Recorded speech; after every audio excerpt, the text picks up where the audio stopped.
Good afternoon. I'm Greg Braxton with the Los Angeles Times.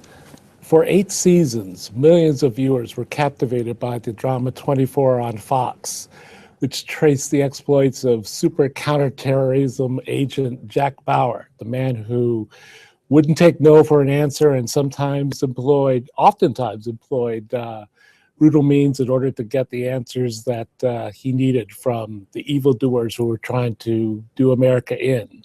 He saved America over and over and over again. When the show ended in 2010, after 8 seasons, the appetite for 24 didn't dissipate, largely because it became such an iconic show and because of the performance of Kiefer Sutherland, who played Jack Bauer, won an Emmy Award for Best Actor. He was already an established force in Hollywood when that happened, but Jack Bauer really solidified his standing on the pop culture landscape. Last year, fans wanting more 24 got their wish with the reboot of 24 Live Another Day, which found Jack alive, but not so well, in London, ready to save America one more time. And we're going to discuss that with star Kiefer Sutherland. And he's here with his new beard. Thank you so much, Kiefer. Thank you so much for having me. Thank you. It's before we get into it, I know we have to discuss the beard. The beard. Where is that from? Well, I grew it. I'm in the process of growing it for a film that I'm going to do called Man in a Box. And as many films do, we were supposed to start in June, and it got pushed till September. So now I'm stuck with the beard till then. How itchy is it? It's gotten past the itchy stage. Now I'm really kind of aware of it because I can feel it. I haven't, as playing Jack Bauer, I think I had a beard at the beginning of season 2, and that was it. Right. And have not had a beard since. So it's a newly acquired sensation. But the film is actually very interesting. I play a Jewish doctor who saves a boy's life in a very small town in Austria in 1933. And then obviously Hitler comes to power in 1937. Outbreak of war in 1939, and by 1940, my family has been killed. I have managed to hide, and I call upon the boy's father to hide me. And by this time, the young boy that I have saved has become a very, very ardent member of the Hitler Youth. Wow. And wants to turn me in. And he's now faced with the crisis that I'm the man who saved his life. Everything that he thought about Jewish people is now confronted in a reality for him, and so the film is titled Man in a Box, and so the man in the box has a beard by now. So have you already? So that's coming up. That sounds some like of the filming has been done, and we finish through the month of September into October. Like a fascinating role. Yes, it is. It's an unbelievable opportunity. Predominantly European cast and director, and very new group of people for me to work with, and so I'm really excited about it. Speaking of exciting and iconic roles, Jack Bauer. Mm-hmm. This time last year, people were on the edge of their seats waiting for 24 to come back. Yeah. Appetite never went away for this show. Why do you think 24 just continued to spark interest? I'm not sure, and I have my own opinions on it, and I think many, it's a great question for the people that watch the show too. One of the nicest comments that I got about the show over the first 8 seasons were from parents, and I am one as well. My youngest daughter is now well into her 20s. But a lot of parents came to me and said, look, my kid's 15. We don't, my 15-year-old is doing other things now. We don't spend as much time together as I would like. But the one thing that we got to do together was we would watch 24. That meant a lot to me as an actor and as a person, as a parent. And so I think on some level, that kind of an experience is something that you hold with you for a very long time. The show came about at a very tragic and unique time in American history. I think some people watched it because there was this fictional character, as you kind of eloquently put, would not take no for an answer, and I think gave comfort to a lot of people that felt that kind of anger about what was happening in our country right at that time. And it's phenomenal writing. I think any show really lives or dies based on its writing. And I think our writers did an incredible job, especially considering the volume of material they were required to produce. But again, I think that question, it's a great question.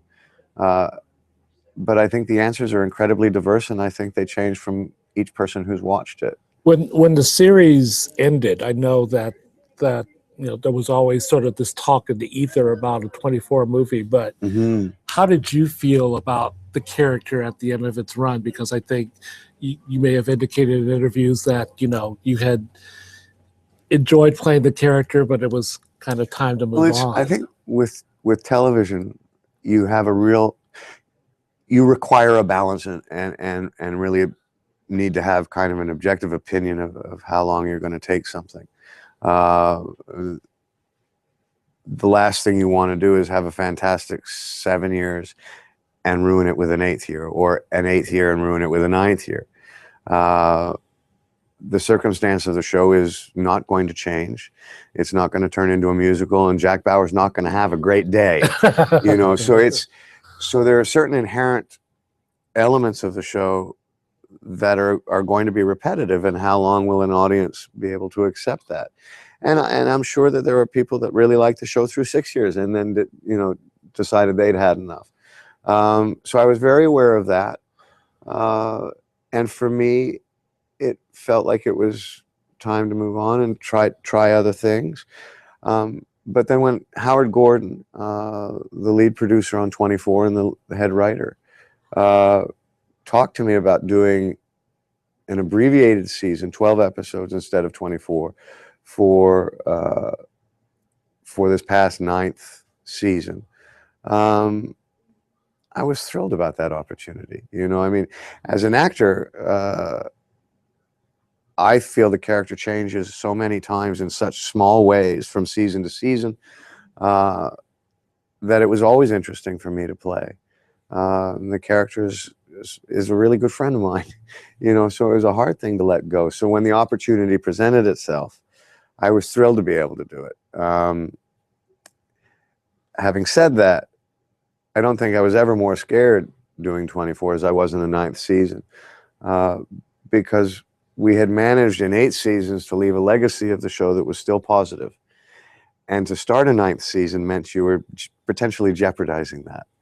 And that was difficult. And John Cassar, who was the lead director on that season, who was also responsible as lead director from seasons 2 through the end, he felt that sense of responsibility as well. We were very happy with the outcome of the show for ourselves, but we were even more thrilled that the audience response was as positive as it was. But it was nervy, to say the least. Were you happier that it became this 12, how many episodes, 12 episodes, 10 episodes, rather than the movie that had always been discussed? There was always talk about the 24 movie. No, I think the movie would have been interesting, and I think the movie would have been interesting on a lot of levels had we done it in a more timely fashion. And what I mean by that is I think that movies and television have finally merged in a way that certainly when I started in my career, I could never have imagined. When you went to go see my father in a movie, or Paul Newman, or Robert Redford, that's the only place you could see them. And you had to get up, you had to go to the theater, you had to buy your ticket, more often than not stand in line. You had to work for it. And that was the only way you were going to get to see them. And if you didn't see them in the run of that film, this is before VHS, you were never going to see them. Whereas television was very easily taken for granted. And then all of a sudden we went from 3 channels to 4 channels, and then immediately almost from 4 channels to 400 channels. And all of a sudden I'm sitting at home and I can watch Law and Order, and I can change the channel and watch Tom Cruise in the most up-to-date movie of all time. And so you started to see the two mediums start to mesh. What I thought would have been really interesting is that if you had had the series running, and in the break you would have had a film, and that either the series was a you know, a 24-hour ad for the movie, or the movie was a 2-hour ad for the series. But they would have fed off each other. And I think ultimately that is going to happen. I thought it was a unique opportunity to use the movie to set up the story of the season, or use the season to set up the finality of a film. That, of course, didn't happen. I do see it happening soon, but that's really what excited me about making the film. The essence of the character and my responsibility as an actor, would not change from the circumstances of making a film or making the show. It would change definitely for a director, certainly for the writer. Right. But my responsibilities, I was just excited to play the character. So whatever medium that was going to be in, really didn't pay a lot of, I didn't pay a lot of attention to. We would watch Jack, and he was going to get things done no matter what, but he was a very tortured man, and sometimes we felt really, really bad for him because he never got the appreciation, and plus he had his own demons to deal with. And what was that? Just getting into the skin of that character. I used to go to a restaurant on Fairfax called Tom Bergen's. I used to love it. And there was a bar and a restaurant. And a lot of policemen used to hang out there, and I had become friendly with a couple of the detectives, and one of the detectives was older. And every time I saw him, he looked like he had been carrying the weight of the world on his shoulders. And this is someone who was dealing with horrific homicides every day, who was dealing with domestic disturbances that were heartbreaking. Jack Bauer was one of those men. He was dealing with circumstances that we would not wish upon anybody, and yet, lucky for all of us, people in our society take on those responsibilities. But he was never going to win. The circumstances that he was put up against were just insurmountable. And I think one of the reasons why I love the character is it didn't stop him from trying. But here was someone who was faced with the horrible decision of, if I let these 4 people die, I'll save 200.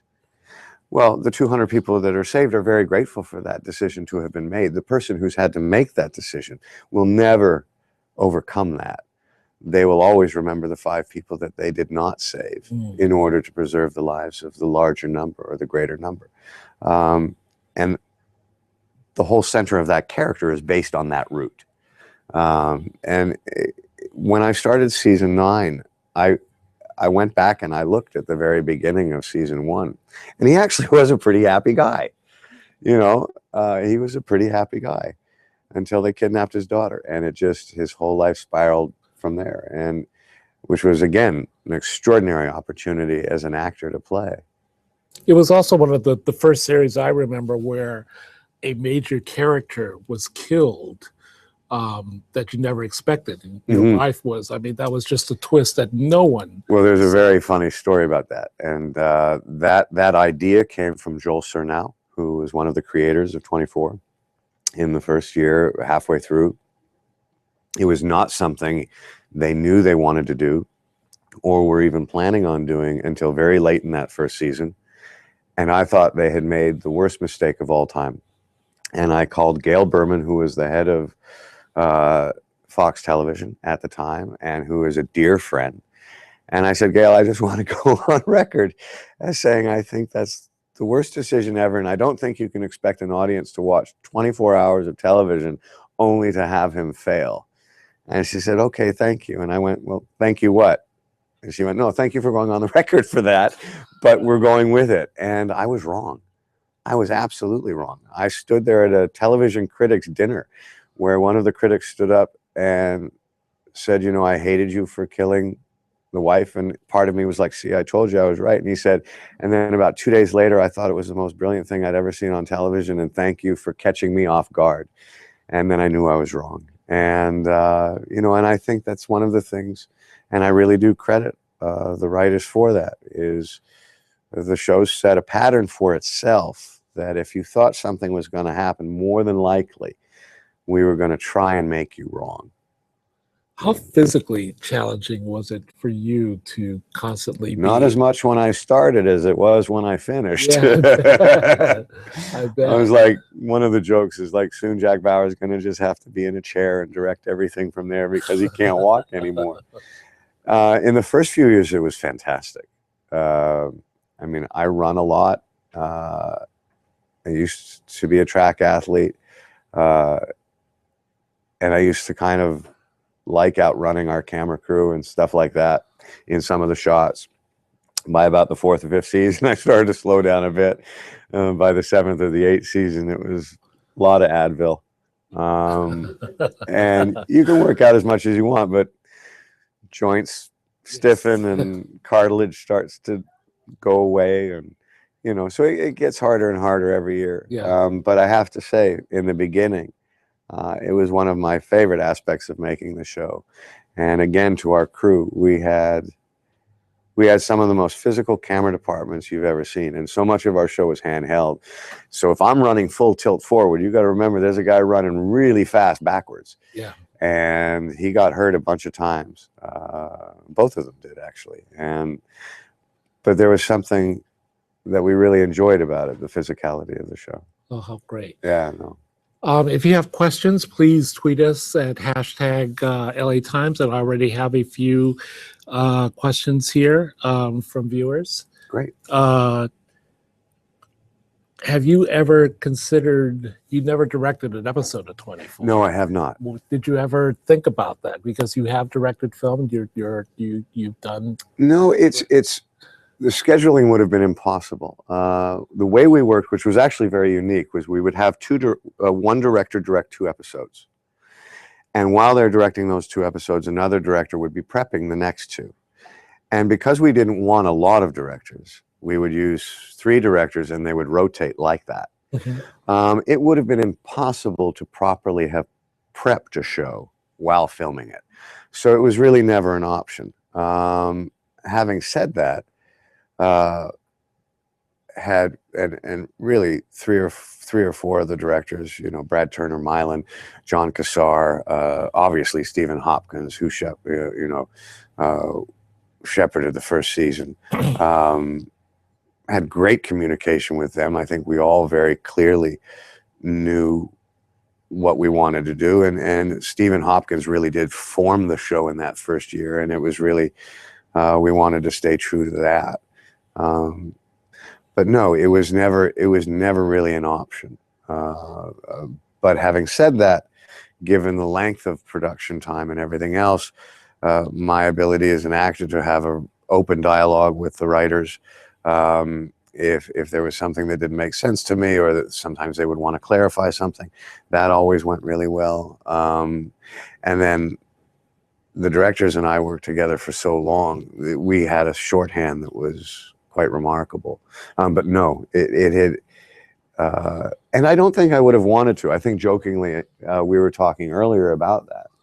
And you know, I truly subscribe to the model of that if it's not broken, don't fix it. And it, you know, it was not broken. So, and I would have been horrified if I had gone in and directed one and it had not worked, you know. So I was very glad to watch my friends go and do what they did. Were there ever any temptations or thoughts about lightening Jack up because he was so burdened all the time? Well, I think so, yeah. I certainly know that there were discussions. It never ever made it to a script form. I think the most interesting thing that we would have done, and maybe could have done more, and I probably was the most resistant to it, was having Jack Bauer start off in a lighter place at the beginning of a season so he had more room to go. Right.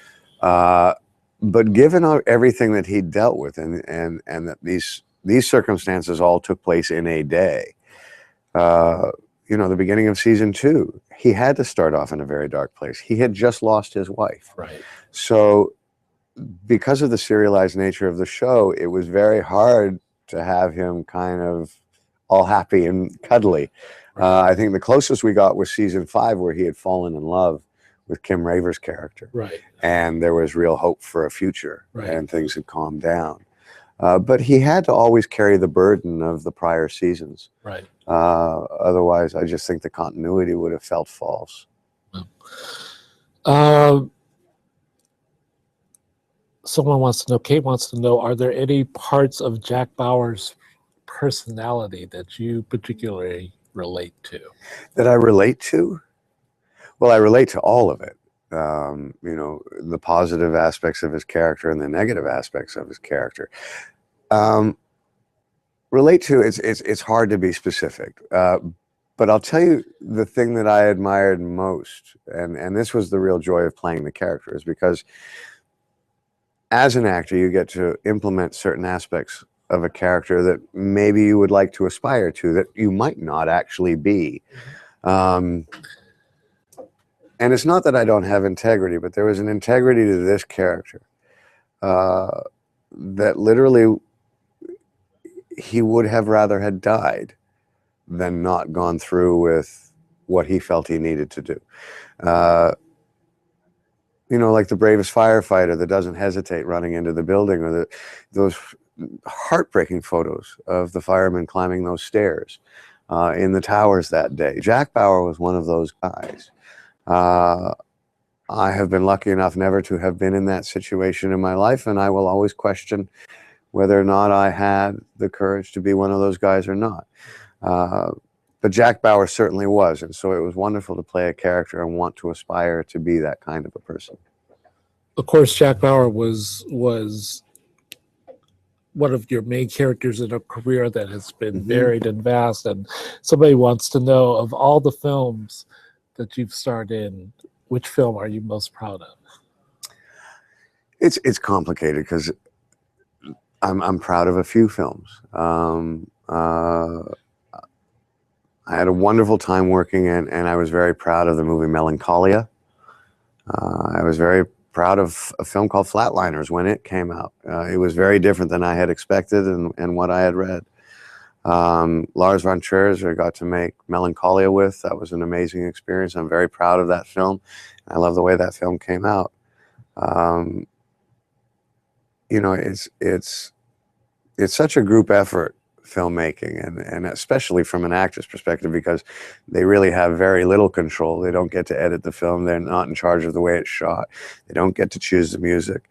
It really is a team sport, and it's such a rarity when all of 200 people can collaborate on something and it works out. So those are some examples of films that I was really proud of. There were other films like Lost Boys and the Young Guns pictures where I wish I had maybe been older or more mature and realized how fortunate I was to have that much fun making a movie. I thought they were all going to be like that, and I promise you they weren't. Well, what movie do most people come up and cite? Lost Boys. Lost Boys? Lost Boys, beyond a doubt. When was the last time you watched And then every Lost once in a while I'll see someone, you were way too young to watch that. When was the last time you watched Lost Boys? Well, it's funny. I'm not a huge watcher of films that I've done. But just recently, because it's kind of like a photo album, and there's a point where that work's not going to threaten you anymore. So I would say Stand By Me and Lost Boys are two films that if I see them on the telly, I'll just be interested to see what I used to look like, because I certainly don't look like that anymore. And was my voice higher, or and it's literally, and I think very few people have this opportunity to go back and look at a time of their life and go, oh my God. And I remember what I was thinking of when we shot that scene, and I was like, do we have to do a close-up? I think it works in a medium shot because there was this girl I wanted to meet later that night for dinner, and I'm not going to make it now. And so it's kind of a really nice photo album. So I'll look at those now. They make me laugh.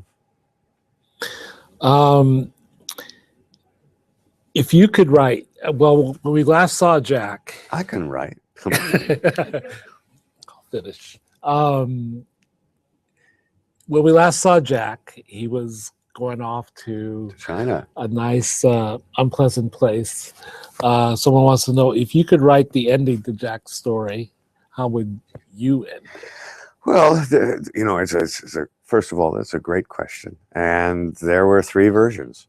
And the version that I had wanted the most was a really sad version where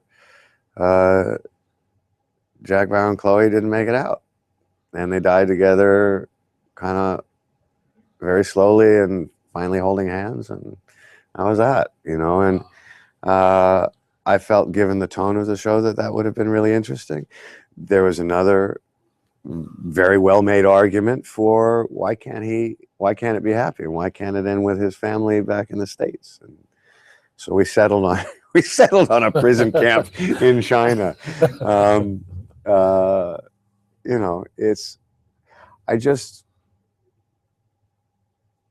I felt the tone of the character just could not, it could not be The Sound of Music, you know. And I think as much as people might want that for that character, I think if you had actually done it, right, they'd have been quite cross or upset, and maybe upset with the other version either.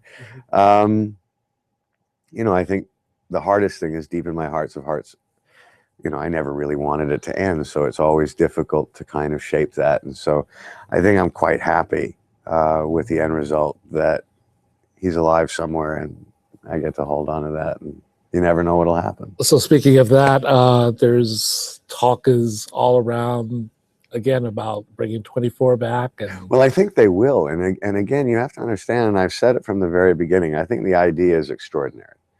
I think utilizing time in the context of a thriller as one of the instigators of that thrilling experience, so that as the clock's ticking down, you just inherently panic because you know something's going to happen. Mm-hmm. I thought that was incredibly clever and very smart. You know, I think it's a phenomenal idea, and I think it can apply to a variety of professions as well. You know, and I think for the idea to survive, you would have to recast it and create a new set of characters that'll have a new set of circumstances, and that will be fresh for an audience. And I think they are, in fact, the infamous they. I think they are talking about doing that, and I wish them the best of luck with it. And again, I've always felt that the idea is extraordinary. But for so many people, you and Jack Bauer and 24 are inseparable. Well, and you know, and I am incredibly grateful for that sentiment. But I can tell you that the Star Trek films did very well, and there are many other circumstances where, if given enough time, a new audience can be discovered, and an old audience will come back. You know, 24 was one of the great blessings of my life and my career. It changed my life. It changed my family's life. Having had that kind of an opportunity, and I've said it along, you know, there's so many fantastic actors out there. I hope someone, if they do in fact do it, I hope someone has as wonderful an experience doing that as I did.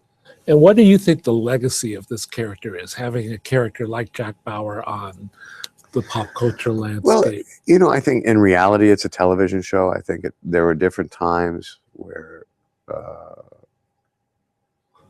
for better and certainly for worse, where it got confused as not being part of the pop culture, but as kind of a reflection on what America thinks we should be handling certain circumstances with. And that was never our desire. Our desire was to create heightened drama and a heightened experience that was visceral and exciting. We were not trying to create foreign policy and how we think things should be handled. I am a firm believer in due process.